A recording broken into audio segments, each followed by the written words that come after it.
Hey everyone, good evening. It is Traci coming to you live from the Hampshire Dog Walking Club headquarters. I hope you guys are having a great night. I'm here tonight with Lauren Ward. How are you, Lauren? Good. How are you? I'm doing well. So glad to have you here tonight. Thank you. I'm happy to be here. I know we're going to get into a great conversation tonight, but first I just wanted to let people know that Lauren is a pet death doula. And if you are unsure what that is, she is going to explain. She is also a certified pet loss and grief companion and the owner of Safe Haven Pet Loss Center in Peabody, Mass. And tonight we're going to be talking about the end of life planning process. So if you have been with us since the beginning of the month, you are probably aware that this is National Senior Pet Awareness Month.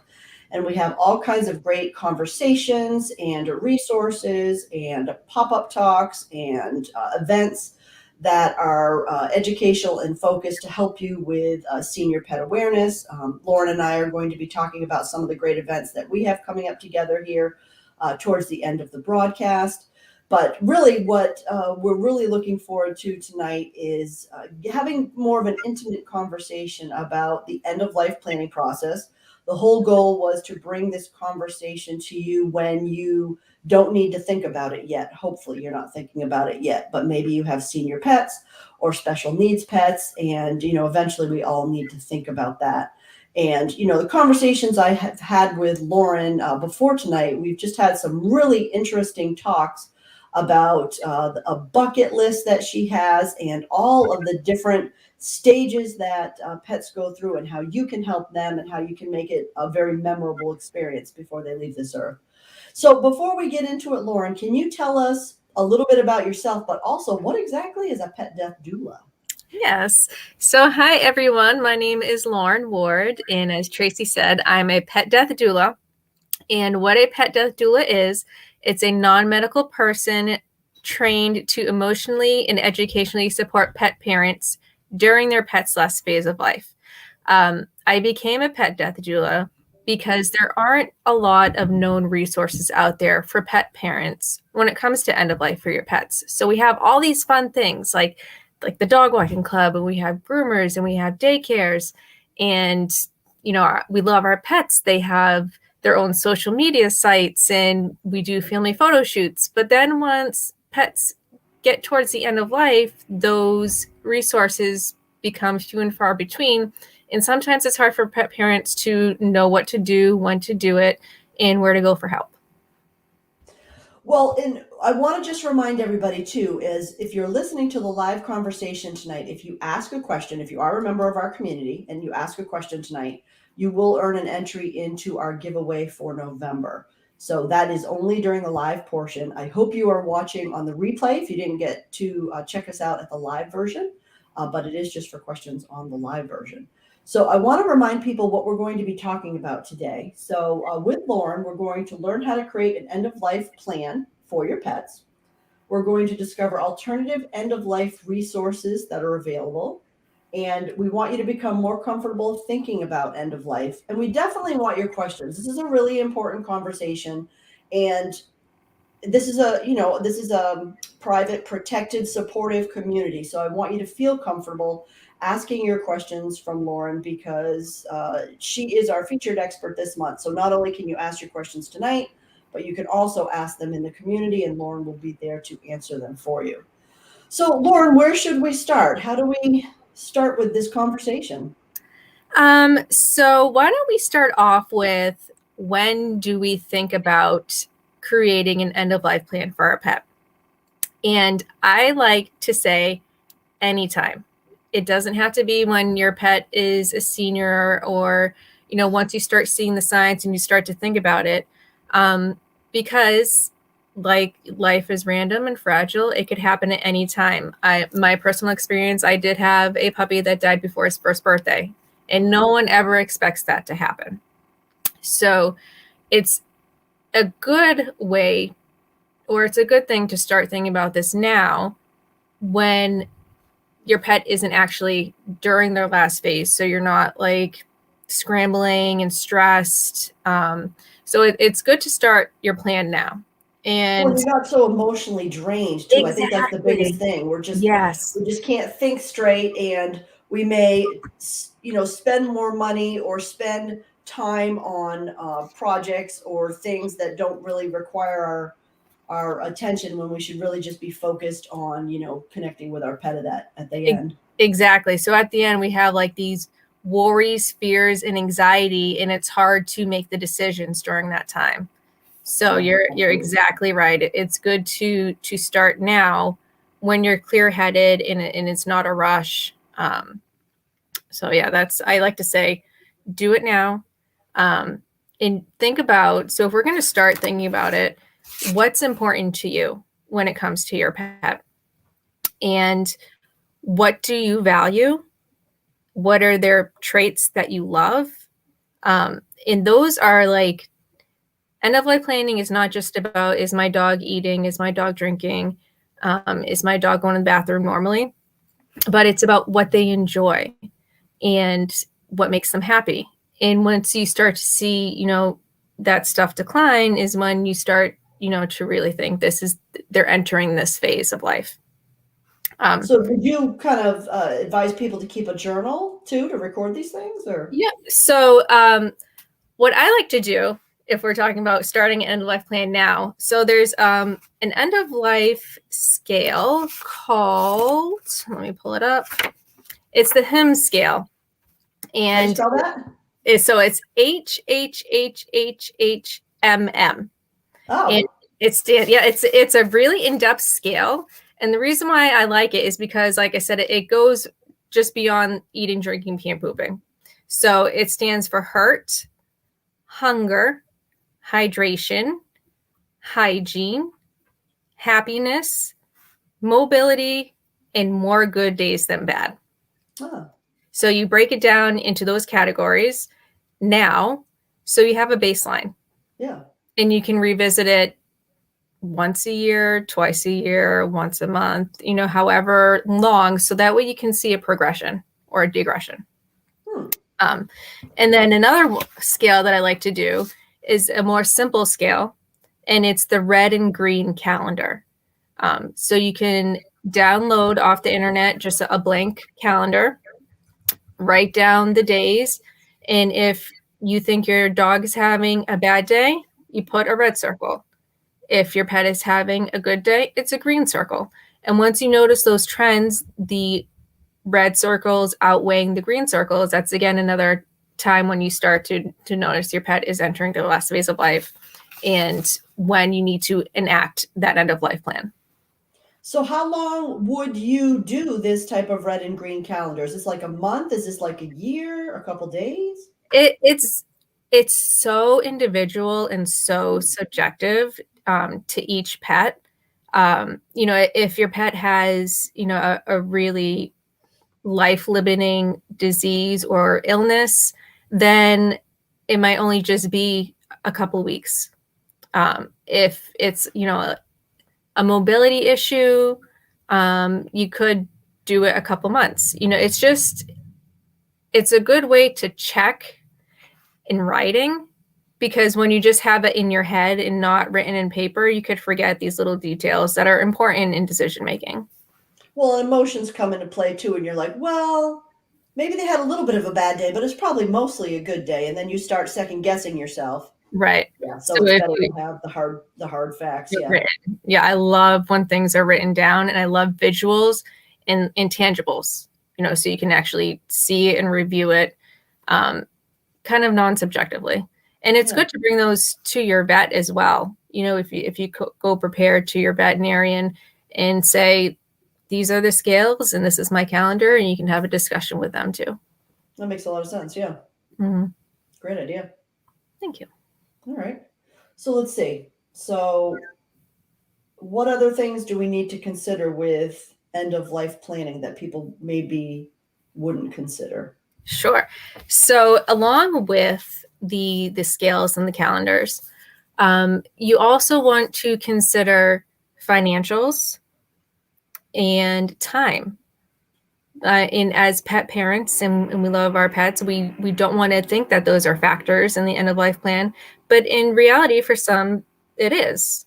If we don't have pet insurance and our pets need, thousands and thousands of dollars in medical care. Sometimes we want to, but we can't, and that's okay. But those are also factors that you need to consider, as well as time, because sometimes, maybe you have working 2 jobs, or you have a job where you can't take a break in the middle of the day to give your dog meds, or, bring them out for walks because they need to go out more often. Those are all factors that need to go into the end of life plan, along with the scales. So then once we move on from the scales and we notice that our pet is entering the last phase of life and we need to really, button down the final details, you want to consider if euthanasia is an option for you. Is that something that you ever considered, or are you thinking of a more natural death? And they both have pros and cons, and there's no right or wrong answer. It's what you value, and it's what you feel is right for you and your family and your pet. So I never persuade a person one way or another. So when I create end of life plans with pet parents, I just lay out all the options, and it's up to the pet parent to make those decisions. So with a natural death, you have to consider it's not pretty. It's really not pretty. You can do so much as far as, pet hospice, and there are veterinarians that will come to your home and help you make your pet the most comfortable they can be at that time. But sometimes it's not pretty. And that's something that you can talk to your vet about in detail. And then there's euthanasia, and there's euthanasia at the vet office, which is what most pet parents think of when they think of end of life. They think about going to the vet office and having euthanasia for their pet. But then there's also in-home euthanasia, where a veterinarian will come to your home and perform the euthanasia in the privacy and comfort of your own home, surrounded by family, other pets. And then there's other options, like I have the Pet Loss Center, and we have not rushed euthanasia there too. So there's more options than typically people know about when it comes to end of life in that course. And I'm so glad we're having this conversation, Lauren, because, you're the first pet death doula I've ever met. I don't know how many exist. But when I worked for veterinarians, I worked for a few back before I got into this industry, and you do see kind of under the cover, if you will, what happens when people bring their pets in for euthanasia and they leave them. It's actually relatively horrifying, and I didn't own pets at the time, but the thought of it will never leave me. I will never forget what they tell you that they do with pets for people who leave them there to be euthanized. I don't know if it's still the practice, but I do highly recommend people becoming knowledgeable on this subject and either connecting with someone like Lauren or just really doing your research to understand your options, because you don't want to go through the process not knowing and then find out through research or hearsay or whatever what actually really does happen. So this is such a great conversation.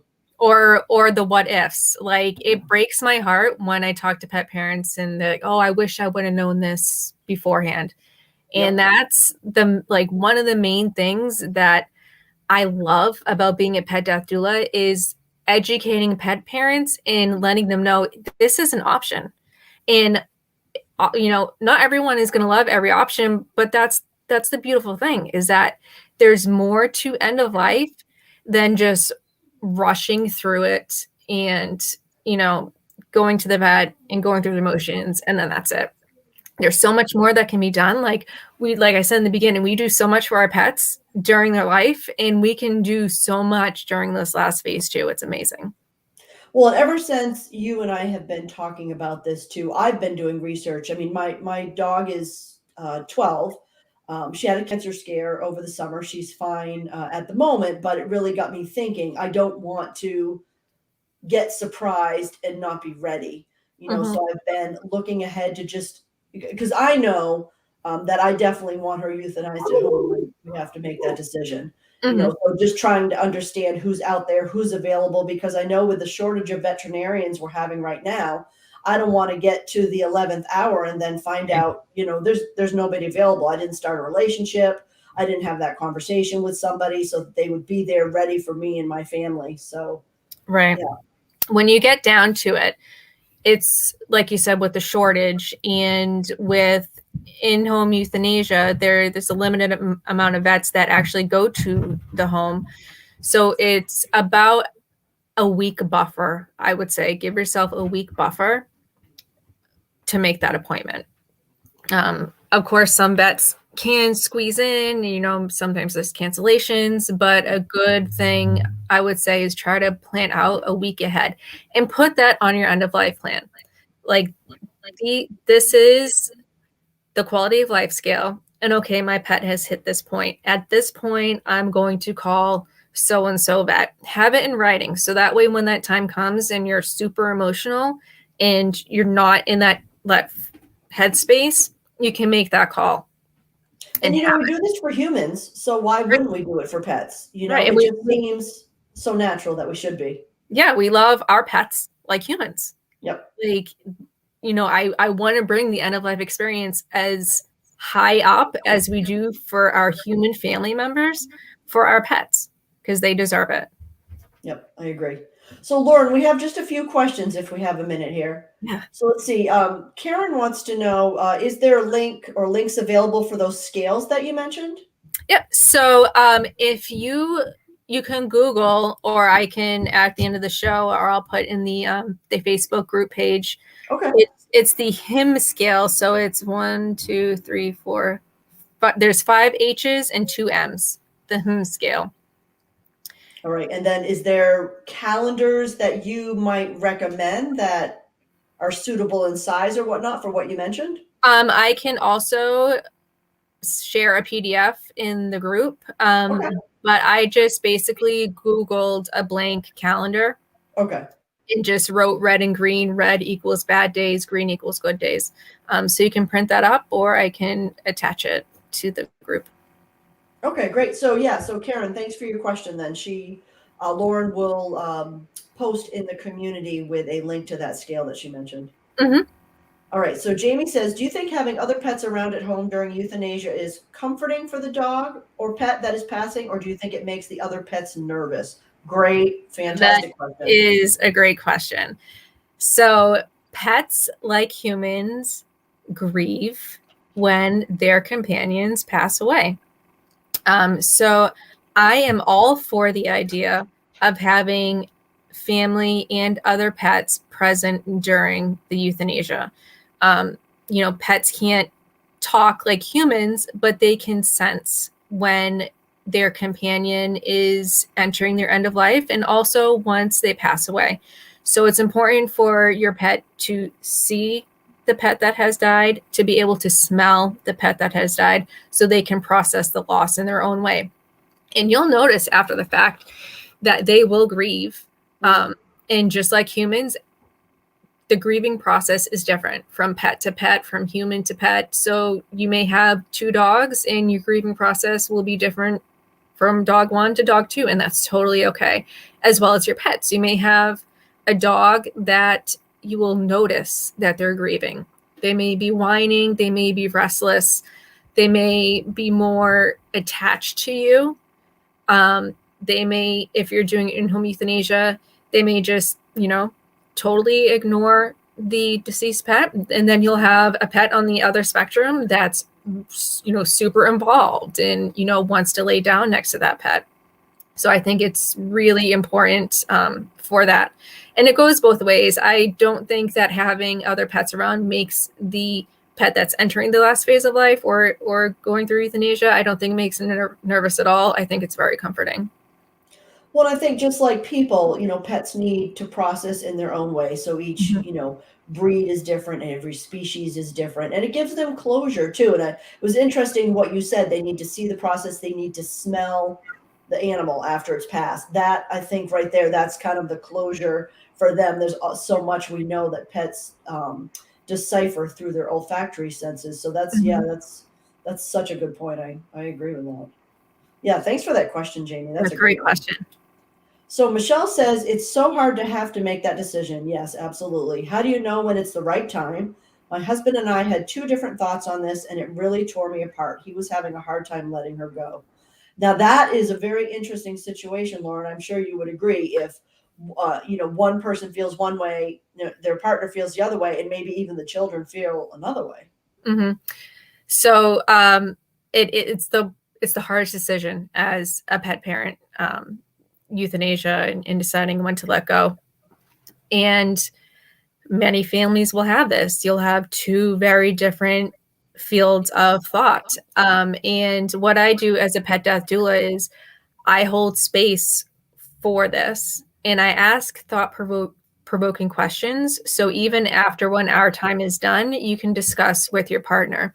So, what I would say in this situation is take your separate times and each of you do this separately. So, think about what is important to you. Like, what is it? Their happiness? Is that the most important? Is it that they're still eating? Is that the most important? Is it that they're still interacting with the family? Like, what traits about your pet is the most important to you? And write those down and then talk with each other and hold a safe space with each other, and there's no right or wrong answers. And that's the main thing, is that you need to feel safe and supported with each other, because there's no right or wrong, and you'll come together and you'll figure it out. Yeah, and it's always great to get third parties involved, whether it's your veterinarian, whether it's Mhm. a close friend of the family, whether it's a pet death doula. There's definitely, an unbiased third party that can add a perspective that perhaps they haven't thought of before. Right. Yeah. Okay. That's great. Thank you for that, Michelle. Thank you. Good question. All right. So, are there other alternative end of life resources that are available other than what you've mentioned so far? Yes. So what I think, are we thinking about like memorials, or are we thinking more about modalities? So I wrote down, so towards the end of life, um, as you know, because of Jody, there's animal communicators, which is an awesome, awesome resource. And I call them alternative because they're not exactly mainstream, but I am so open and for them. Like, I'm a champion of all end of life options. So we have animal communicators, we have pet Reiki, Oh, um, wow. we have water therapy for, if you have a senior with arthritis. I know there's one in North Andover, that has like the underwater treadmill. Um, Yeah, one of our partners too, April Bagash at Canine Strong. They just brought in one as well. that's awesome. There's pet acupuncture. Yep. Um, there's laser therapy, and then there's, like I mentioned before, the pet hospice. So a veterinarian will come into your home and she'll go over tips and tricks on how to make your pet more comfortable, as well as probably go over meds. And they build that relationship with you. And then they're also the ones that will come in and do the in-home euthanasia. So you're building that relationship throughout the end of life. And it makes it that more special and personal, I think. Yeah, and just as a side note there too, there are a lot of professional pet sitters that will offer a similar service. They're not trained in the same way, but they do have a lot of hospice pet care knowledge, Mhm. and they can be a great partner in just kind of giving peace of mind during the day when you're at work and you need Yes. somebody to come in who can change diapers or knows how to work, a dog in a sling, or just other things to make your dog feel more comfortable during the day. Yes, those are great, great resources to lean on, lean into. Great point. I love that. Awesome. So, of course, this is a very difficult conversation to have at any time with anybody about the end of life process, but how can people be more comfortable thinking about it? Mm.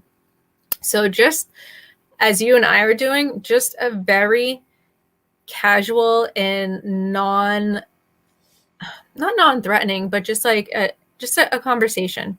And just because we're talking about it doesn't mean it's going to happen today or tomorrow. And it's good, like you said in the beginning, to do it now, to start the conversation now, to plant that seed. So that way, when the time comes and you have more vet appointments and you're noticing more ailments and your pet isn't acting normal, that you already have a plan in place. And the reason why we have like these fears and anxieties is because we love our pets so much. And it's also the unknown. So if we take control of it and have a plan, then that becomes less scary. It doesn't hurt any less, but it just becomes less scary because we have a plan. Well, I think too, if you have children involved, especially too, and let's say it's the first death that they'll have witnessed, I think a lot of thought has to go into that as well. Making, tell me if you disagree. I don't think you should hide children from the fact that a pet has died, but you need to know how to explain it in terms that they'll understand and can process. Would you agree? Absolutely. And also, November is not only Senior Pet Month, but it's Child Grief Awareness Month. Oh, interesting. And, Okay. yep. And pet death is usually their first experience with death. So and like I say, everything is individual and you know your child best, but it's good to be honest, to use real words instead of put to sleep, because some children may be afraid to go to sleep. Exactly. It's good to use, death and dying instead of passing away, or, we may be inclined to tell a story that the pet ran away or they went to go live with a different family. And your child may think, well, why didn't my pet want to live with me anymore? Yep. Or, why did he run away? Did he not love me anymore? So we always do our best and we always want the best. Honesty, small portions, your child best. Listen to them, ask questions, share your own feelings. Like, let them see you cry, because that normalizes that grief and that feeling for your child. Yeah, these are And all just, great examples. yep. And children, they process it in a different way in small increments. So they could be sad and crying and ask a lot of questions and then go run off and play like a minute later. And that's totally okay. Yeah, and I like what you said about using real words. I think a lot of people tend to use, the dog went over the rainbow bridge. But to kids, rainbows are happy things that they saw in Dora the Explorer, the other cartoons they watch, and they would Right. not understand Rainbow Bridge. So yeah, I really like that you said that. And I think it really depends on the age of the child too. Obviously, a Yep. teenager, very different versus say a 5-year-old. So I think there's some thought process that goes into that. So can I assume that when you meet with people, if they do have children, you bring a lot of that knowledge and education to the parents in regards to how to bring the children into the conversation in a Absolutely. manner that fits their age? Yep, like in a non-threatening way. I also have on my website a list of resources. So I have children's books as well as adult books listed on there. Okay. Because I think books are really good for children because they can read it, they can put it away, they can come back to it, they can look at the pictures, and it's just it's really good to relate for books. And there's also grief aids. So there's cuddle clones, which are amazing. I don't know if you heard of them, but Would you call it a cuddle clone? cuddle clones. So it's a Okay. company that will make a stuffed animal that looks exactly like your pet. Ah. And then there's like the blankets that you can create that have your pet's photos. So there's all sorts of things that you can create for your child or make for your child that reminds them of their pet. And also for yourself, because I know I want a cuddle clone and I want a blanket with my dog's faces on them. Well, I've seen like the necklaces too, where you can put your dog's ashes in there, all kinds of different jewelry type of things now that are being made. Yeah, I guess it just depends on the best way you feel to stay connected to your pet and memorialize that pet. Yeah. Because I know you do things with like foot casts and stuff like that. I actually have one I can share. Yeah. I absolutely love these. So I make 3D paw castings of your pet's paws. And where is the camera? Okay. So this is actually of my Boston upstairs. So he hasn't passed away. But I offer these as memorials out of Safe Haven Pet Law Center. And it's like 3,000 times more strong than the clay imprints that you usually get. But it's the tangibles. And I mentioned this before. I love tangible stuff. You can hold, you can see, you can feel, you can hug. So this is Oyster's Paw. But then I also do like bereavement photo shoots. And this is when I say it's not for everyone, but if it is for you, it is an option. We hold the pet funerals. We hold memorials. I do cremation garden stones. I do ink and nose print on cardstock and on canvas. So there's a world of options out there for end of life, afterlife, and processing the grief.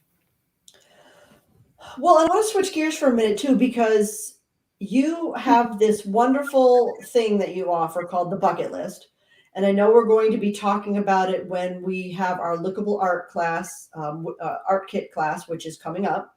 And I know we'll talk about that in a minute. But can you, well, actually, let's talk about it now. Let's talk about what we're going to be doing in that art class and the bucket list that you are going to be sharing with everybody. Yes. So the lookable art kit, it was a hot thing during the pandemic. But what it is, it's a canvas. And you have peanut butter, and you spread the peanut butter on the bag, and your dog licks the peanut butter and it smushes all the paint, and it creates this piece of art that your dog created. And it goes with like memorials and, you know, creating memories with your pet, because this is what it's all about, is creating memories with your pet. So during our craft night, whoever buys the kit, we're all going to hop on and we're going to create art with our pet. And then we're also going to talk about bucket lists. So I'm going to include my 50 bucket list ideas along with the kit. And I do this with clients too, but this is just like a general bucket list idea. And I have it broken down into 3 categories: experiences, sentimental, and food driven. And we're going to talk about bucket lists. And a bucket list is a list of ideas and experiences your pet would want to have in their lifetime. And we're going to talk about how we can modify ideas to fit your dog's limitations. So I know a lot of bucket lists revolve around food, but sometimes your dog has intestinal issues and they can't eat everything, or sometimes they have mobility issues and they can't go on long walks. So we're going to talk about how to modify the bucket list to work with you and your pet. So it could be a happy time, which is what they're supposed to be for. Well, I'm really looking forward to that event because it's the first online art class that we've offered, and you really have that nice twist to it so that we can be talking about this bucket list.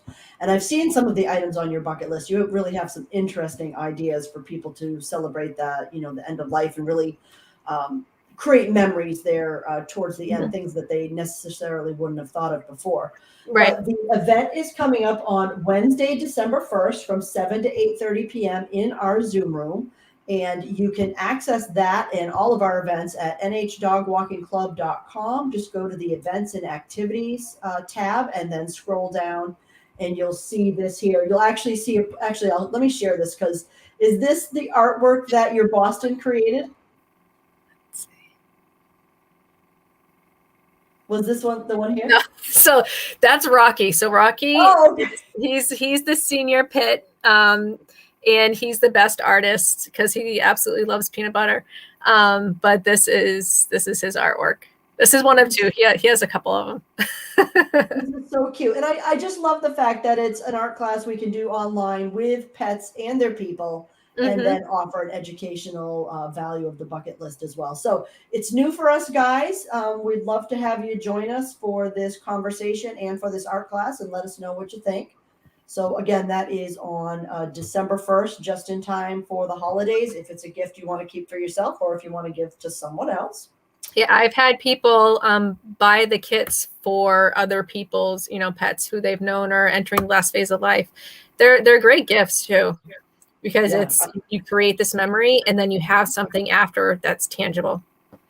I agree. And if you guys are joining us this Sunday for the official club walk with Lauren at Benson Park, then you would not have to pay shipping for these items. She will bring them with her and you can pick them up there.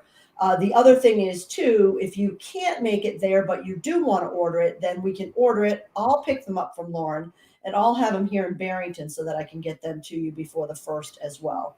So you just want to hop onto our website there at nhdogwalkingclub.com, go to events and activities, and then you can reserve that on that part of our website. So let's also talk about, if we could, what we're going to be doing this Sunday at the Senior Awareness Walk. Yes. So at the Senior Awareness Walk, I'll be touching more on how to modify activities to fit your pet's limitations. So we might make this walk shorter depending on if there's a lot of senior pets and if there's mobility issues, and we'll talk about tips and tricks for future walks. And I'll also bring little pocket notebooks for all members who attend. And I always love having pocket notebooks. These are good to, if you notice something while you're walking your dog, and you think you're going to remember, but sometimes you don't. So it's good to jot down these things. I saw him limp, or I saw him favor this, or this looked kind of odd to me. And it's good just to have those pocket notebooks with you.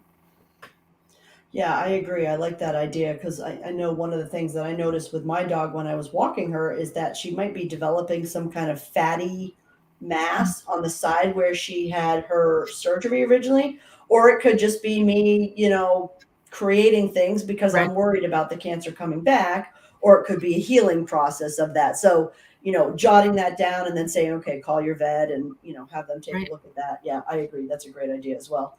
Because if I don't have something on me, whether it's, a small notebook or a phone, and I need, I get a thought, I'm like, oh my God, I have to walk with this all the way back and I have to keep repeating it so I don't forget it. So that's a great idea as well. And like you said, when you go to the vet and they say, do you have any questions? And you're like, no. And then you're in the parking lot and it's like, oh yeah, I do. And then you have to make another appointment. It's another $100 whatever to see them again. So absolutely. Well, Lauren, this has been amazing. A pet death doula is such an interesting career. I can't wait to get to know more about you this month as the featured expert, and to have the official club walk this Sunday, and then do the lickable art class kits as well. I know you'll be sharing that HHMM scale link with us, which will be perfect. And if you want to know more information about Lauren and what she does, both as a pet death doula and at Safe Haven Pet Loss Center in Massachusetts, go to her website here. She's got all that information, as well as those grief resources and book mentions that she talked about that you can access. Hopefully you'll join us for the lickable art kit class as well, where we'll talk about the 50 bucket list ideas. So any last thoughts or tips or ideas that you want to give people when they're thinking about the end of life process? Yeah, just that it doesn't have to be intimidating. I think that's the word I was looking for all night, and it just popped up in my head. It doesn't have to be intimidating. And just because you think about it doesn't mean it's going to happen today, tomorrow, next month, or next year. It's good to plant the seed, to start planning now, and to think about your values, what's important to you, and what's important to your pet. Absolutely. Great words of advice. Thanks everybody tonight for listening to us. Thank you very much for your questions. Lauren, really appreciate your time. Thanks for spending the evening with us. Thank you. We'll see everybody or whoever can make it this Sunday at Benson Park in Hudson for our Senior Awareness Walk. All right, guys, have a great night. Thank you. Bye.